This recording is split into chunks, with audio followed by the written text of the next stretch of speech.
a friend of mine on murder.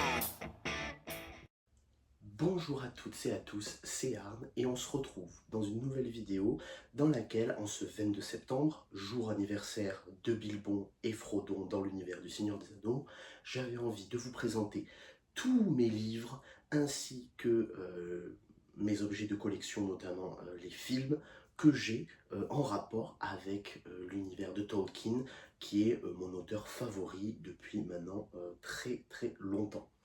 Alors, on va commencer tout de suite, hein, sans perte de temps, avec d'abord, allez, je vais le faire comme ça me vient. On a tout d'abord Voyageur en Terre du Milieu, mon cahier de croquis de cul-de-sac au Mordor, par John Howe, qui est donc le dessinateur du Hobbit et du Seigneur des Anneaux chez Peter Jackson, voilà, et également en fait il est l'illustrateur avec Alan Lee des romans de Tolkien, et donc vous voyez, il a fait des dessins, un super beau livre ici de croquis et de dessins de l'univers de la Terre du Milieu, donc classé par lieu, voilà, et c'est magnifique, on peut se balader là-dedans, voilà, hop, tac, les dragons, voilà. Enfin, c'est magnifique. Donc, celui-là au prix de 23 €. Voilà, si vous le cherchez, ça s'appelle Un voyageur en terre du milieu. Ensuite, on a un livre de Vivien Lejeune, publié chez Third Edition, donc une maison d'édition toulousaine, aux origines du Seigneur des Anneaux, de Tolkien à Peter Jackson. Donc là, ça part des romans en fait jusqu'à l'adaptation en film, et c'est super intéressant, c'est un essai qui se lit très bien, où on voit les modalités d'adaptation d'une telle œuvre, déjà à quel point elle a été légendaire dans sa conception par Tolkien, et puis jusqu'à son adaptation au cinéma. Donc voilà, puis le livre est vraiment beau, hop, et lui au prix de 25 €. Voilà. Hop. Ensuite, on va entamer... Écoutez, on va entamer sur le Seigneur des Anneaux à proprement parler, parce que j'ai beaucoup d'éditions à vous montrer. Je suis fan, en fait, je collectionne les éditions, tant que je le peux. Mais vous verrez, c'est surtout pour le Hobbit que ça va être intéressant. Donc, on commence par le Seigneur des Anneaux, alors avec les 3 Seigneurs des Anneaux, mais du premier traducteur, donc qui n'est pas Daniel Lauzon, mais qui est Francis Ledoux. On commence avec la Communauté de l'Anneau, voilà, c'était les anciennes éditions Pocket. Hop, ici. On continue avec Les Deux Tours, voilà, et avec Le Retour du Roi, ici présent. J'aime beaucoup ces couvertures-là où on voit le Moumac et l'embuscade des rôdeurs de l'Itilien. J'ai bien aimé. Voilà, donc, hop, ces 3-là traduits par Francis Ledoux. Pareillement, du coup, on a ces éditions ici qui appartenaient à mon père. Donc là, on est dans l'année 1972 à peu près. Donc pareil, le tome 1. Vous voyez, ça j'adore, le papier vraiment bien vieilli, c'est coloré. Puis ça a une forte odeur de poussière. J'adore quand les livres comme ça parce qu'ils ont vécu. Et c'est hyper intéressant. Le 2, donc toujours Les Deux Tours. Alors là, il n'y a pas les titres, vous voyez. Il y a juste marqué Tolkien, le Seigneur des Anneaux. Il n'y a pas les titres, on les a à l'intérieur du bouquin. Et Le Retour du Roi, voilà. Donc, publié en 54-55, là, ces livres datent de 72, voilà. Alors, on continue, maintenant, tant que j'y suis sur les anciens livres, on va parler des contes et légendes inachevés, mais je vous les remontrerai par la suite. Voici, donc là, c'est les anciennes éditions, là aussi des années 70, je ne pourrais pas vous dire exactement, mais vous pourrez les retrouver avec la couverture. Donc, on a Le Premier Âge, voilà. Alors c'était quelque chose que faisait beaucoup Presse Pocket. Ils écrivaient le début en fait des chapitres ici présents. Voilà. Donc hop, le Deuxième Âge et le Troisième Âge. Voilà. Donc ces 3-là forment les contes et légendes inachevées, mais on va en reparler parce que j'ai des éditions plus récentes, vous en doutez. Et pareil pour le Silmarillion. Là aussi j'ai des éditions plus récentes, mais c'est rigolo en fait d'avoir en fait cet héritage des vieux ouvrages qui ont aussi un charme finalement. Donc voilà. Hop, le Silmarillion qui est la véritable Bible hein, de Tolkien, en référence à sa mythologie de la Terre du Milieu, avec Arda, mais on va en reparler. On va en reparler avec cet objet livre magistral qui n'est autre que l'Atlas de la Terre du Milieu. J'en avais déjà parlé dans la vidéo que j'avais fait pour les mémoires d'Adrien. Donc on est sur vraiment un livre magnifique. Donc celui-là il est à 50 €. Mais comme je vous l'ai dit, voilà, de tous le premier, le deuxième, le troisième âge, on a toutes les cartes pour se repérer dans le récit. C'est hyper bien fait, c'est fait par une universitaire donc spécialisée en géographie, puis avec un cartographe. Voilà, mais c'est magnifique parce qu'on a des petits textes, qui accompagnent ces magnifiques cartes. C'est un livre vraiment pour tout fan de Tolkien, je pense qu'il doit avoir dans sa bibliothèque. Voilà, donc c'est un livre magnifique. Hop. Et je vous conseille, si vous voulez en savoir plus, et puis si vous êtes un peu perdu dans les lieux, les paysages que décrit Tolkien, ce livre, c'est une aide véritablement précieuse pour s'y retrouver. Hop. Ensuite, donc on va continuer avec des éditions du Seigneur des Anneaux. Elles sont ici, on va commencer par celle-là. Voilà. Donc ça, c'est les nouvelles traductions, donc par Daniel Lauzon, mais les premières qui sont sorties, qui sont sorties en souple, en édition simple de Rocher. Donc on a tout d'abord Le Seigneur des Anneaux, donc qui a été retraduit en La Fraternité de l'Anneau. Voilà. Très beau, hein, là aussi très beau. C'est simple, c'est aux éditions Christian Bourgois, éditeur, mais je les trouve magnifiques quand même. Ils sont simples à 20 € chacun, les deux tours. Voilà, j'essaye de me mettre un peu plus avec l'éclairage, mais voilà. Et le retour du roi. Hop. Et donc c'est comme ça que j'ai lu pour la première fois Le Seigneur des Anneaux en entier. Ça peut paraître drôle, mais voilà, sur les anciennes éditions, je n'avais réussi qu'à lire le premier volume, La Communauté de l'Anneau, et j'avais jamais réussi à aller jusqu'à la fin, et jusqu'à ce que je reçoive cela à Noël, et la traduction était peut-être plus fluide, peut-être même si j'ai vraiment un charme hein, pour Francis Ledoux, puisque c'est la traduction qui a servi à l'adaptation des films, qui sont profondément ancrés dans mon cœur. Mais écoutez, c'est avec ces 3 volumes, donc par Daniel Lauzon, que j'ai terminé la lecture de la trilogie du Seigneur des Anneaux. Ça remonte maintenant, je les ai lus vers 2014, 2015, je crois, voilà, par là. Mais en tout cas, c'est avec ces livres-là. Hop. Alors, on continue avec La Chute de Gondoline. Pareil, même édition chez Christian Bourgois. Alors, vous voyez, ça n'a aucun sens hein, comment je les présente. C'est comment ils me viennent. Mais c'est pas grave, parce que tant que je peux vous les présenter, c'est l'essentiel. Hop.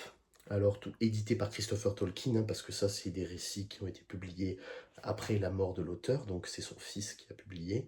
Voilà, donc là aussi, ça raconte l'histoire de la chute de la cité cachée de Gondolin, la cité donc des elfes, qui a été attaquée par des Balrogs et tout ça, mais tout est décrit en partie dans le Silmarillion. Voilà, donc pareil, hop, on continue avec Tolkien, une biographie par Humphrey Carpenter. Alors lui j'ai craqué aussi, 20 € cette biographie, mais elle est magnifique véritablement, et là c'est pour savoir un peu à qui on a affaire hein, quand on est fan de l'auteur, il vaut mieux lire sur lui, sur ses aventures, sur sa vie, voilà, et je trouve que c'est une biographie vraiment très très bien faite, qui raconte aussi bien ses années en tant que jeune étudiant, ses années aussi, bon c'est quelques années d'enfance vraiment qu'il a passé en Afrique du Sud, mais très court hein, parce que je crois qu'il y est reparti à 3 ou 4 ans, et les années de la Première Guerre mondiale, la bataille de la Somme et tout ça, et puis l'écriture après du Seigneur des Anneaux et la naissance de son univers. Voilà, donc une biographie que je conseille à tout le monde qui veulent en savoir plus sur Tolkien, donc par Humphrey Carpenter, Tolkien, une biographie. Voilà. Alors, là je pense que j'ai tout, donc on va passer à cet étage-là. Toujours une édition plus récente du Silmarillion, celle-ci c'est la mienne, véritablement. Voilà, donc là c'est l'ancienne traduction, aussi on est sur, traducteur c'est Pierre Allien, voilà, donc paru chez Pocket, là aussi, voilà, parce que je trouvais l'édition magnifique, et j'adore moi posséder plusieurs éditions des mêmes ouvrages, voilà, hop, le Silmarillion, voilà. Tac. Ensuite, on a donc les contes et légendes inachevés, donc toujours le premier âge, le deuxième âge et le troisième âge. Véritablement, voilà, donc ça c'est les nouveaux qui sont sortis aussi chez Pocket, enfin les nouveaux. Façon de parler parce qu'on est quand même sur... ouais. Je crois que c'est une réédition. Ouais, non, je sais pas, j'arrive pas à trouver. C'est à la fin de l'ouvrage normalement. Ouais, voilà, 2021. Donc ça fait déjà 4 ans. Mais voilà, c'est les rééditions qu'ils ont faites. Mais maintenant, je crois qu'il y a d'autres rééditions qui vont arriver. On continue avec Les Aventures de Tom Bombadil, qui est un de mes récits préférés. Voilà, où c'est du poème, véritablement, et ça raconte l'histoire de Tom Bombadil, ce petit être qui va aider les hobbits dans les premiers chapitres du Seigneur des Anneaux. Et, euh, et c'est vraiment bien écrit, c'est vraiment de la très belle poésie. Il faut que je le recherche pour l'avoir en édition anglaise, parce que ça doit être encore plus beau. Voilà, mais là ça se lit d'une traite aussi, puis c'est beau. Et Les Enfants de Húrin, donc qui parle de Turin Turambar. Voilà, donc on va suivre cet héros durant le deuxième âge, me semble-t-il. Non, c'est même le premier âge. Oui, c'est le premier âge.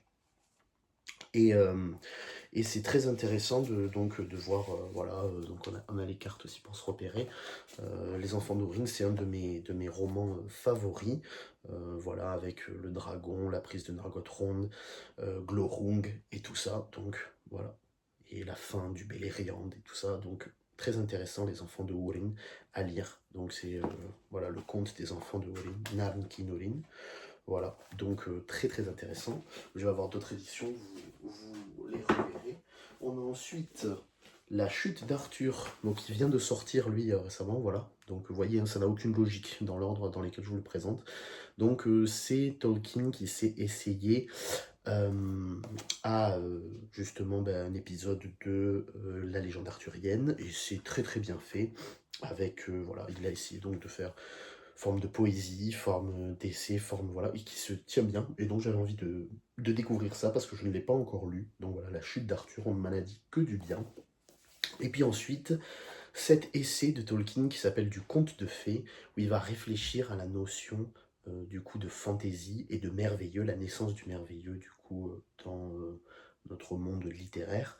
Voilà. Et donc très intéressant, très éclairant. C'est lors d'une conférence qu'il a tenue à Oxford, me semble-t-il. Non, je sais plus. Je sais plus. Je sais plus où il a tenu cette conférence.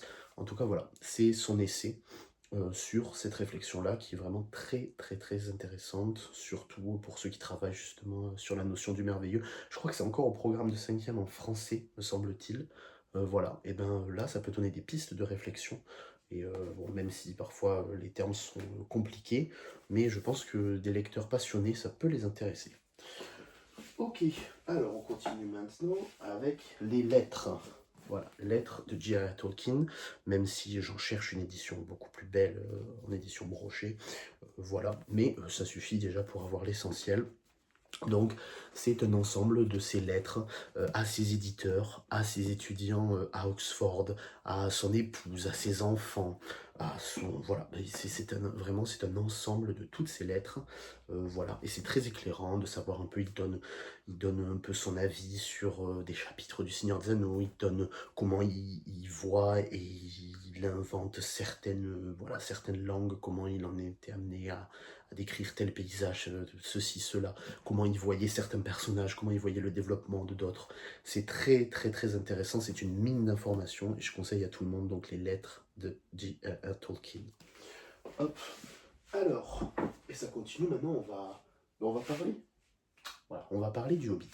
On va parler du Hobbit parce que j'ai beaucoup d'éditions du Hobbit, mais c'est justement, ça va être très intéressant. Alors, hop, les voici. Alors il y en a deux qui étaient à mon père, hein, c'est des vieilles éditions. On a tout d'abord Bilbo le Hobbit, comme ceci, qui est ma préférée, vraiment parce qu'elle est illustrée. Alors, et les illustrations, alors, si j'en trouve, elles me font rire. Elles ont bercé mon enfance, puisque mon père me lisait ce livre voilà, quand j'étais petit. Donc là, on a Béorn, juste ici. Et voilà, il faisait les voix et tout ça. Enfin bref, j'en parle dans la vidéo bibliothèque idéale, mais c'est vraiment quelque chose qui m'a beaucoup marqué. Donc Bilbo le Hobbit comme ceci, voilà, qui est mon édition préférée, hein. Et celle-ci, hmm, elle date de 87, 1987, celle-ci. Ensuite, on a celle-ci, de 1990, voilà, donc 35 ans déjà. Ça, waouh, ça, celui-là aussi, je l'ai beaucoup lu, comme ceci. Puis j'aime bien, puis l'odeur, si vous sentiez, ça sent vraiment très très très très bon. Voilà, la poussière, hein, tout simplement, mais moi je trouve que c'est un charme fou. Voilà. Ensuite, là c'est des ouvrages plus récents, donc on a Le Hobbit, comme ceci, voilà. Là c'est la traduction de Daniel Lauzon cette fois, voilà, en édition un peu collector, chez Le Livre de Poche. Puis on a aussi également une édition encore plus collector chez Le Livre de Poche qui était parue, je sais plus quand, ça remonte, mais c'est illustré par John Howe justement, voilà. Et alors c'est une pièce que j'aime beaucoup, puisque, hop, voilà, puisque, si je vous montre, on a une, alors je sais pas si ça va marcher ici, on a une image de Smaug, et Smaug bat des ailes. J'essaye de vous montrer. Smaug bat des ailes au fur et à mesure qu'on tourne les pages. C'était un jeu auquel je me suis beaucoup, beaucoup amusé. Ça ne sert strictement à rien, à part à l'esthétique du truc, mais c'est vraiment génial. Donc voilà, Bilbo le Hobbit. Tac, comme ceci. Voilà, et c'est là aussi magnifique. Alors un peu déçu de la police d'écriture qui est vachement petite. Ah, c'est le marque-page qui tombe. Qui est vachement petite. Donc voilà, c'est dommage, mais bon, c'est un objet de collection comme un autre que j'aime beaucoup. En plus, il a le coffret. Donc voilà. Hop, et la tranche. Magnifique. Voilà. Alors, on continue maintenant avec justement les beaux ouvrages. Voilà, les beaux ouvrages parus chez Christian Bourgois, qui commencent à paraître pour avoir vraiment la couverture rigide, paperback comme ils appellent. Donc on a tout d'abord le Silmarillion, voilà. Hop, ici, donc avec les illustrations de Ted Nasmith, qui sont vraiment magnifiques, voilà. Et c'est un livre, donc là, lui, il est à 40 €, voilà. Et c'est vraiment juste magnifique. Voilà, je ne peux que conseiller à tout le monde de lire le Silmarillion. Hop, voici. Tac. Et le derrière, toujours. Voilà. Tac.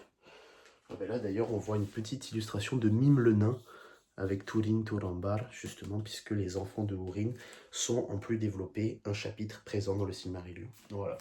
Ensuite, on continue avec... Oh, que vois-je? Encore une édition du Hobbit, comme si ça ne suffisait plus. Voilà, donc le Hobbit, hop, ici toujours par Daniel Lauzon, et les illustrations d'Alan Lee.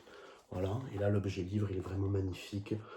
Les illustrations aussi, enfin on est plongé dans l'univers, moi j'adore, c'est des objets livres vraiment magnifiques. Lui aussi à 40 €, hein, ils sont tous à 40 €, voilà, 35-40 €.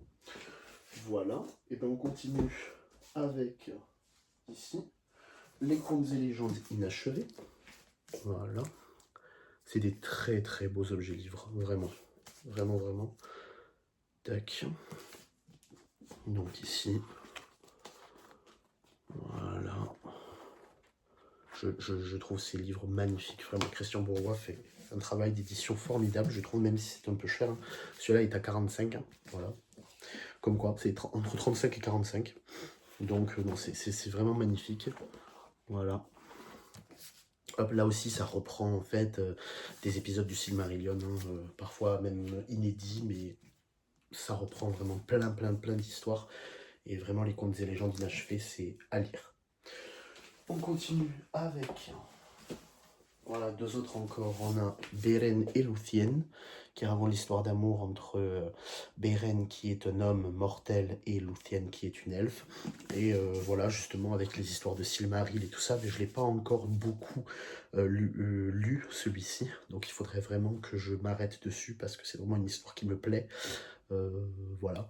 Aragorn en chante la chanson dans le premier film du Seigneur des Anneaux. voilà, justement, puisque ben, c'est un peu la même relation qu'il a avec Arwen, en tout cas dans le film, c'est ce que propose le film, voilà, où Aragorn est un homme mortel, et Arwen une elfe, voilà, vouée à l'immortalité.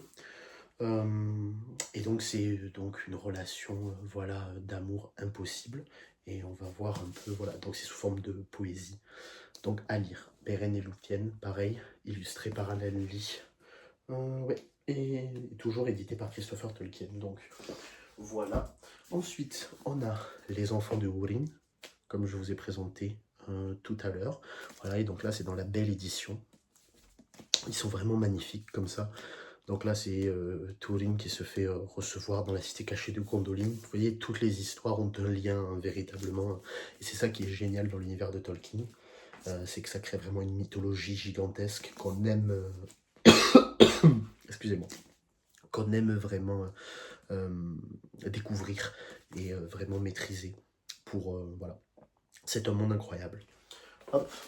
Ensuite, on continue avec... excusez-moi. Les livres.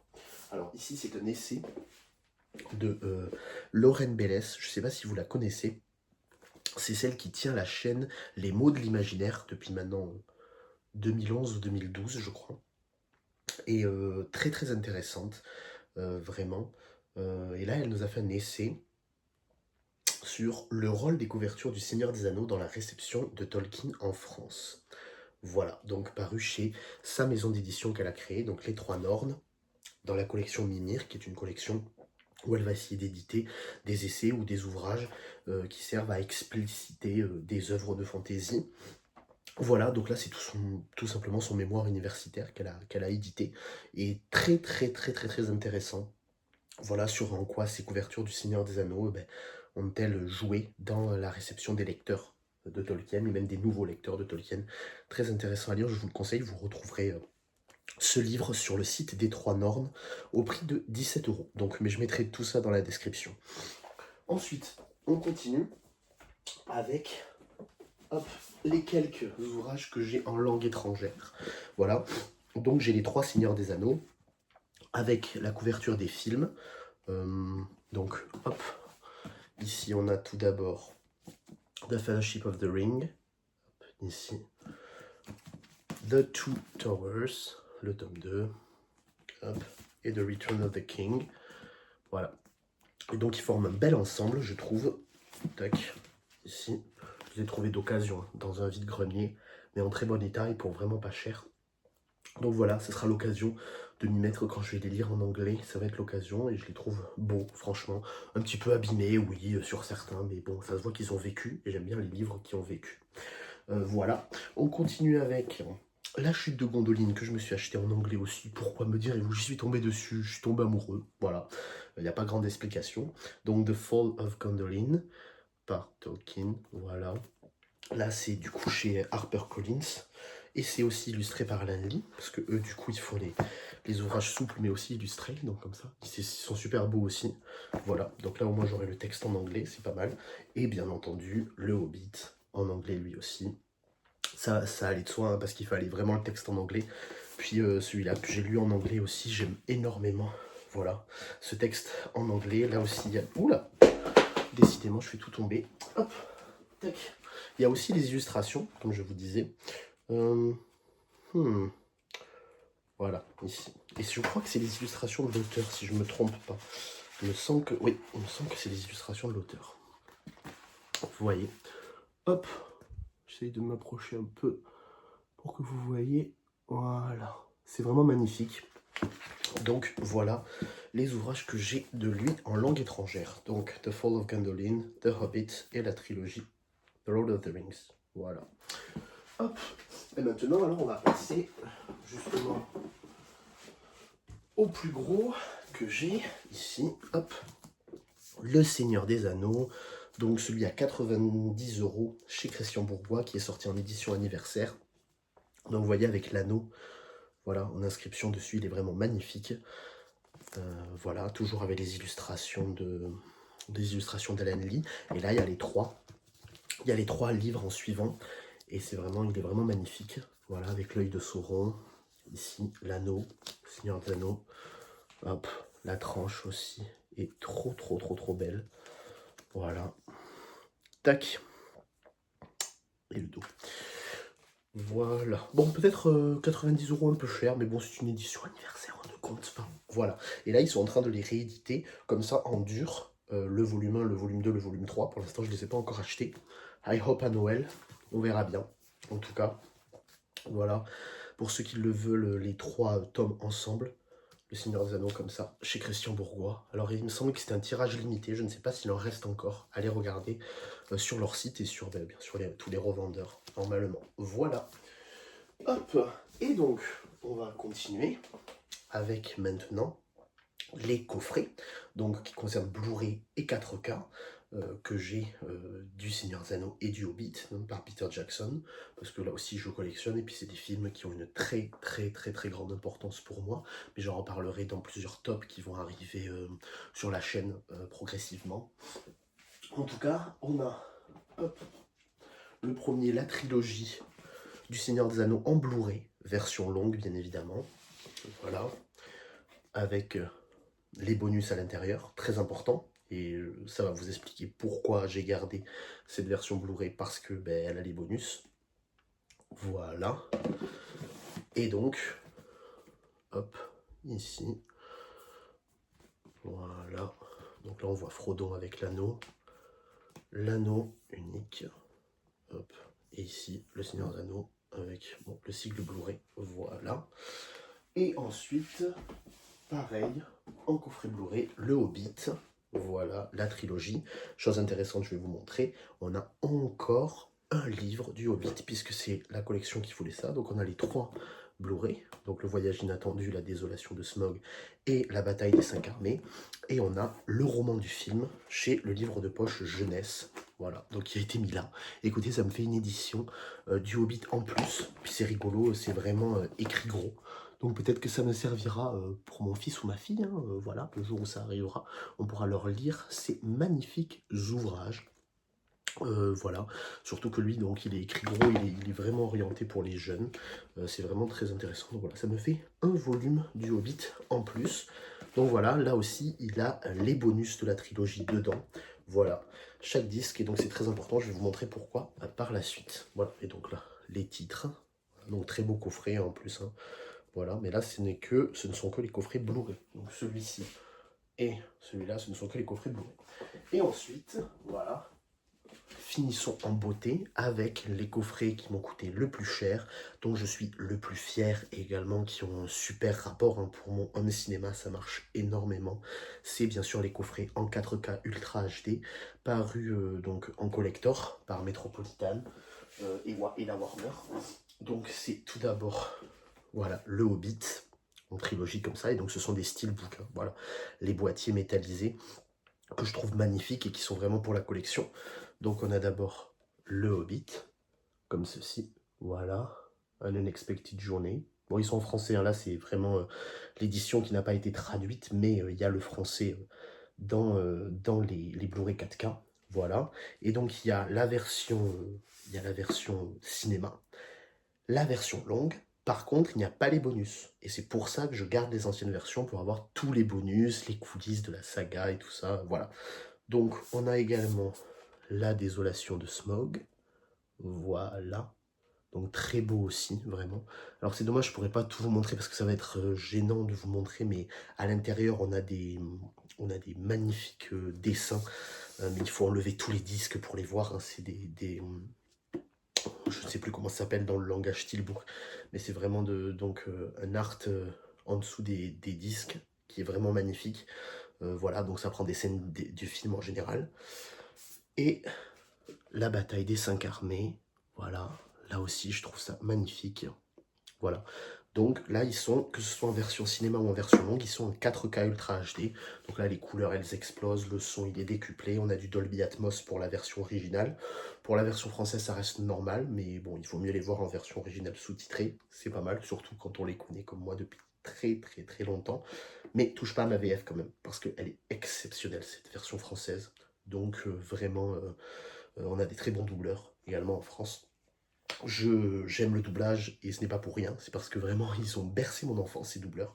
Enfin bon, donc le Hobbit avec très joli, voilà, très joli coffret métal avec de la mousse là pour retenir les steelbooks. Voilà. Et enfin, tac, le Seigneur des Anneaux, voilà. Donc pareil, hein, dans la même édition ici. Hop, voilà. Et donc on a The Fellowship of the Ring, la communauté de l'anneau, voilà, avec la porte de la Moria et puis les 9 compagnons, c'est magnifique. Celui-là, c'est mon steelbook préféré de tout le coffret, je pense, avec la feuille de la Laurienne, donnée, qui sert la cape des hobbits, donnée par Galadriel. Voilà, magnifique. Hop, les 2 tours, là aussi magnifique, on voit les 2 tours et on voit les Ents avec les pierres, puisque quand ils attaquent Saruman, voilà, c'est magnifique. Les steelbooks sont vraiment travaillés, je trouve. Et là, on a le cheval du Rohan, merveilleux. Et donc pareil, ici on a la version cinéma et les versions longues, mais toujours pas de bonus. Voilà, donc c'est pour ça que j'ai gardé les autres. Si vous avez l'autre version mais que vous voulez passer au 4K, pensez à garder l'autre version.